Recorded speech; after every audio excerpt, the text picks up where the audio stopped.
सवाल कयो आहे साजन अली अवान करमी। वो तो चए त मस्जिद में ॾीओ ॿारणु जाइज़ आहे या न।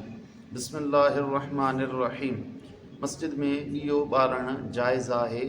साहब इकराम जे दौर जे अंदरि ॾीआ ॿारिया वेंदा हुया ऐं हिन दौर जे अंदरि रोशनी आहे त इन करे न ॿारणु बहितरु आहे। पर जेकॾहिं रोशनी न आहे त उन सूरत में मेणबती या ॾीए ॿारण में को बि हर्ज न आहे। इब्न कसीर जे अंदरि हदीस मुबारक आहे त हज़रत मौला अली रज़ियल्लाहु ताला अन्हु मस्जिद शरीफ़ में राति जो तशरीफ़ फरमा थिया ऐं उते ॾीआ ॿारिया विया हुया। जीअं हदीस मुबारक जा लफ़्ज़ आहिनि त फरल कनादीर तुज़हर फ़क़ाल नव्वर अल्लाहु लि उमर इब्नुल ख़त्ताब फ़ी क़ब्रिही कमा नव्वर मसाजिद अल्लाह बिल क़ुरआन।